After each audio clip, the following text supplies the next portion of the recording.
Yeah, tell me about this Kyle Lowry trade because I saw only a little bit of it. Yeah.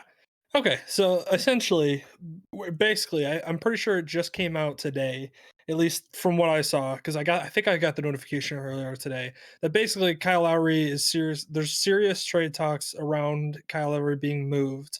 And when you get closer to the deadline, there's a lot of players like this that are on their respective teams that are either, looking to rebuild or looking to get rid of an expiring contract or one that's just too expensive. Kyle Lowry kind of falls into that category where he's got a little bit of the too expensive, also, their team's kind of on the down. So it's one of those where they're about to head into a rebuild, so they're going to basically get rid of him. So they're trying to maximize value, and with a player like that who can bring immediate help to a team, but not long term because he's a little bit older already, you look at teams like, for example, I mean, it says right there the Lakers are in the mix. I've heard the Heat, I've heard the 76ers are kind of the three key teams, which makes sense because all three teams are really competing for a playoff spot and all in their respective Western and Eastern conferences. The 76ers, to me, that makes a lot of sense because the 76ers really don't have a facilitator that kind of gets the ball moving. um, on that offense. I know Ben Simmons does, but his assist totals as a point guard or playing the point guard position aren't as high as you'd like. The ball movement could be a little bit better, taking a little bit of pressure off of Ben Simmons from doing that, so that way he can be a little bit more effective. Um, and that also on the bench, they have Tyler Hero, who's kind of played a little bit of the point guard role this year. He's averaging, I think, 4 or 5 assists or something like that, close to that.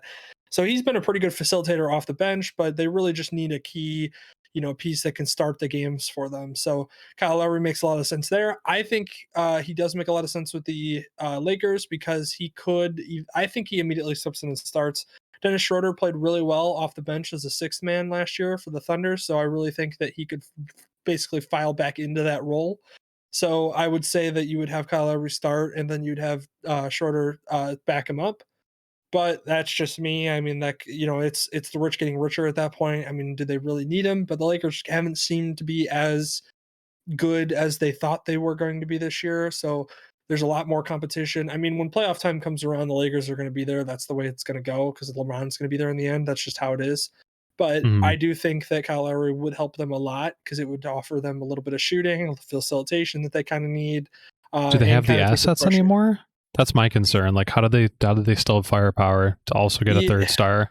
yeah, that's where it's kind of iffy because if you trade first round picks, you're really not trading any value there. You're getting guys that are going to be later in the draft, which unfortunately, it's not the same in the NBA as it is in like the NFL and stuff like that, where later first round draft picks still matter.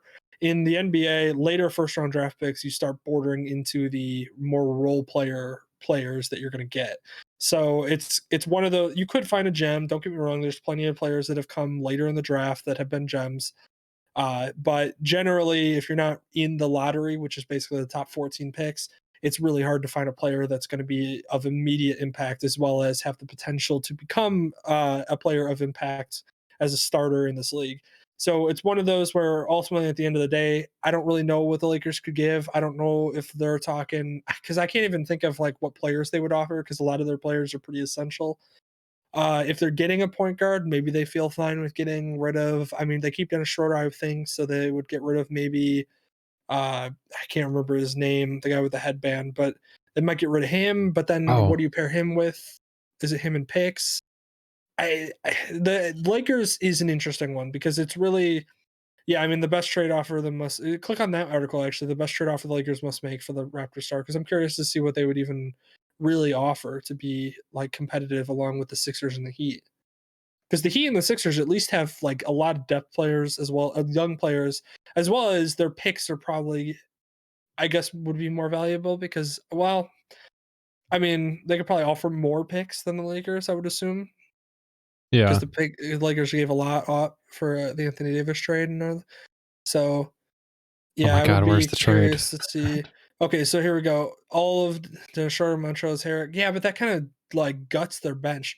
So that's one of those where I'm not a huge fan of that kind of trade. I mean, if you're trying to basically build a starting lineup that will win, then go for it. But that kind of guts their bench because Kentavious Caldwell-Pope's huge off the bench, so is Montrezl Harrell, and then a shorter too in this case if he was bringing in Kyle Lowry to be your starter. So I don't really know. I don't think that it's going to really work for the Lakers. They could make that trade. I don't think it'll benefit them because I think they're losing too much for a player that's not good enough to make up that type of production. But Yeah. I do think the Sixers and the Heat make a lot more sense. The Heat to me makes the most sense just because the Heat to me really do need a point guard to be a facilitator in that offense because they have a lot of players that like the ball in their hands, but don't have the ability really to run the point as effectively as he will. Yeah, Dragic is there, but Dragic gets injured, and he's not as reliable as he used to be as a starter in the league. Whereas Kyle Lowry still has that. So I think Kyle Lowry makes the most sense to the Heat, and that's where I think I would like to see him, just because I think that would be an intriguing team with Jimmy Butler and him, and they kind of need it. The Heat have been down as of late, not winning as many games and really kind of in a losing streak. So I think they're the ones that need it the most because the Sixers are, I think, in the top in the East. So they don't really need it as much. The Lakers, I mean, are the Lakers. They have Anthony Davis and LeBron at the end of the day. And as long as those two are healthy in the playoffs, you're fine. So I Yeah. think the Heat need it the most. I think that would be the most intriguing landing spot for him. I've also there's a couple other players too that I'll mention too. I think Oladipo's on the move somewhere. Victor Oladipo would be a nice pickup for a team. He's great. He's a good shooting guard that can also play defense pretty well in this league, which defenders are hard to come by. So especially in the current NBA ruling and everything. And then I did just I literally wrote this maybe like 5 minutes ago because I saw this come across the not Newswire, but across like basically my Twitter, and it basically said that Andre Drummond, a solid landing spot for him is going to be the Knicks. Andre Drummond, for those who may not know, is kind of a lesser known star in the league because he's a center and it's not as glamorous as any other position in the league, but he does a lot well for you. He guards the rim really well. He's going to rebound exceptionally well, and he'll get you some points here and there, which is really important for a team that has some players already. And the Knicks are always kind of desperate for getting some actual genuine talent in there. They really hit a home run this year, it seems, with most likely the most improved player of the year. So the Knicks is an intriguing spot for Andre Drummond to end up. I think it's just because they're building a really solid team over there with the way that they're going. So I think they could be fun. I don't really know if Andre Drummond immediately makes them, a much more playoff contender than they already are, or like a championship contender in any way. I don't think so. But at least it's something that it gives you another piece to the puzzle, basically, where next free agency, maybe if you're able to make a big splash with a big free agency signing, then you're talking about a team that already has a couple young pieces in place. Julius Randle balling out this year, and then you throw Andre Drummond in the mix as your rebounder and rim protector. That really bodes well for a future as long as they can. Again, it's the Knicks, so unfortunately for Knicks fans out there, it might be all for naught, but at least it's something to look forward to.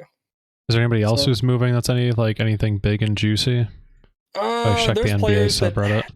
yeah, there's players that have moved recently. Trevor Ariza moved. PJ Tucker moved to teams. I think PJ Tucker went to the Bucks, which is interesting. That adds a pretty solid defender for them. You probably don't want to play the video, I don't but think this actually would be, no, I but don't think it yeah, would be either. But either way, sad. yeah, that's him piecing out to, which he's been a really great player for them, and probably somebody that Toronto is going to hate losing, but it's the right time for them to basically cut ties with him, just because of, like I said, all I said basically about him being a little bit of an older player in a team that's really starting to probably turn the corner on a rebuild.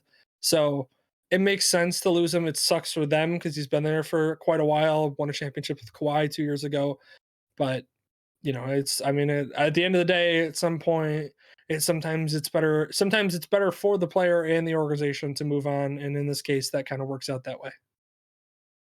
Yeah, wow, that was only 2 years ago. That's why he's still got. I mean, he's not old I mean, he's ish. 32. Oh, okay. But the issue is for a point guard being that old, your athleticism kind of goes, so you have to really be a much smarter facilitator, as well as your shooting really has to come in kind of it reminds me of kind of like Jason Kidd, why Jason Kidd was still able to be relevant later on in his career because he kind of wasn't obviously as athletically gifted as he was earlier in his career, but he was able to become a rebounder, a facilitator, and a good 3-point shot. And so that's what, he made himself useful.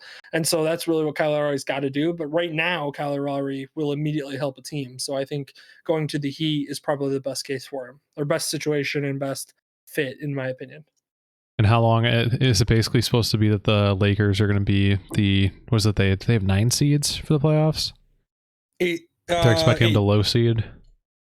I mean, the Lakers are. I think it guts the Lakers bench too much. I don't think that's a good trade for them to make. If they go ahead and do it, I would be intrigued still to see how it'll play out. I just don't think it'll be as worthwhile as they might think. Just because, like I said, I don't think it helps them as much as it's going to gut their bench. And then the Sixers, it makes sense a lot, but I think it just makes little more sense for the Heat to get him. Anything else juicy going on? No, NBA I think that's stuff? really it. The only thing I wanted to point out is that the Suns are a really legit team in the Western Conference. I mean, I know the Nuggets are rolling. I know the Lakers are going to be there in the end, but the Suns have really been playing well ever since they got Chris Paul. He's fit in perfectly there because they really did need like a veteran leadership slash point guard to come in and play and facilitate the ball around with that team because of how good they are and how talented they are. They just needed somebody to spread the love, basically. And so getting Chris Paul in there was clutch and really has been huge for that team. So they're a really intriguing team, and I think they really have kind of established themselves as a legit contender because they have more of DeAndre Ayton and Devin Booker, obviously, are their two super talented players, and then they got Chris Paul. So you kind of have like a mini big three there, but you also have a lot of depth on that team with Mikal Bridges and Jay Crowder. I've always liked. You see Jalen Smith right there. So there's a lot to like about the team, and I think they've really kind of shown themselves as legit contenders as of late. And so